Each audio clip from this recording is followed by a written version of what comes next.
صحیح بخاری حدیث نمبر 378۔ انس بن مالک رضی اللہ تعالی عنہ سے روایت ہے کہ نبی کریم صلی اللہ علیہ وسلم 5 ہجری میں اپنے گھوڑے سے گر گئے تھے، جس سے آپ صلی اللہ علیہ وسلم کی پنڈلی یا کندھا زخمی ہو گئے، اور آپ صلی اللہ علیہ وسلم نے 1 مہینے تک اپنی بیویوں کے پاس نہ جانے کی قسم کھائی۔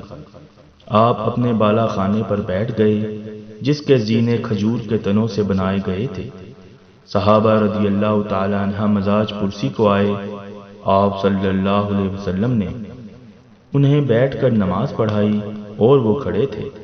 جب آپ صلی اللہ علیہ وسلم نے سلام پھیرا تو فرمایا کہ امام اس لیے ہے کہ اس کی پیروی کی جائے، پس جب وہ تکبیر کہے تو تم بھی تکبیر کہو، اور جب وہ رکوع میں جائے تو تم بھی رکوع میں جاؤ، اور جب وہ سجدہ کرے تو تم بھی سجدہ کرو، اور اگر کھڑے ہو کر تمہیں نماز پڑھائے تو تم بھی کھڑے ہو کر نماز پڑھو۔ اور آپ 29 دن بعد نیچے تشریف لائے تو لوگوں نے کہا، یا رسول اللہ صلی اللہ علیہ وسلم، آپ نے تو 1 مہینہ کے لیے قسم کھائی تھی۔ آپ صلی اللہ علیہ وسلم نے فرمایا کہ یہ مہینہ 29 دن کا ہے۔